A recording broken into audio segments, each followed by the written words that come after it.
Înseamnă că oamenii profesiilor esențiale pentru funcționarea țării, antreprenorii, meseriașii, meșteșugarii, țăranii, medicii, profesorii, militarii, sunt lăsați pe plan secund. Astfel, țara sărăcește. Profesionalismul dezvoltă o țară, în timp ce politica excesivă o slăbește. Azi politica pare să fi umplut tot spațiul.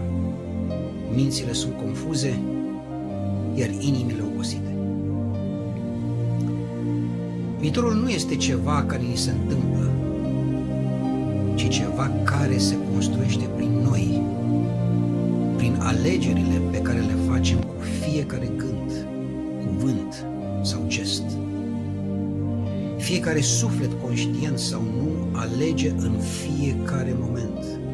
Fiecare moment este o poartă prin care alegem între frică, dezbinare, minciună, orgoliu sau curaj, comuniune, adevăr, demnitate.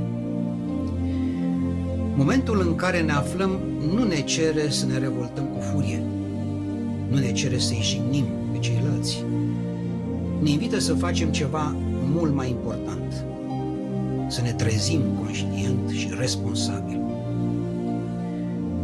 Atenție însă, adevărata trezire a conștiinței nu este o mângâiere ușoară, ci o lumină care îndepărtează vălul de pe ochi, nu doar ca să descoperim ce ne-au ascuns alții, ci mai ales ca să privim adevărul despre noi înșine, adevăr care poate fi foarte incomod. Privind cu sinceritate în interiorul nostru, trebuie să recunoaștem că am permis să se întâmple ceea ce ne doare acum. Doar asumându-ne această responsabilitate, învățăm să fim o sursă de claritate și de pace chiar și în mijlocul haosului. Eu mulțumesc tuturor celor care m-au susținut.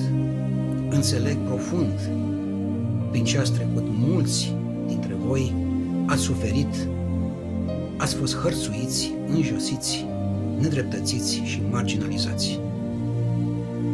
Mulțumesc și celor care au fost contra mea, pentru că asta este valoarea democrației.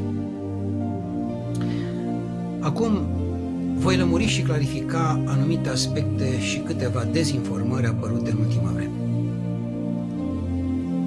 În primul rând, alegerile pentru funcția de președinte al României din 2025 s-au încheiat. Odată cu acestea,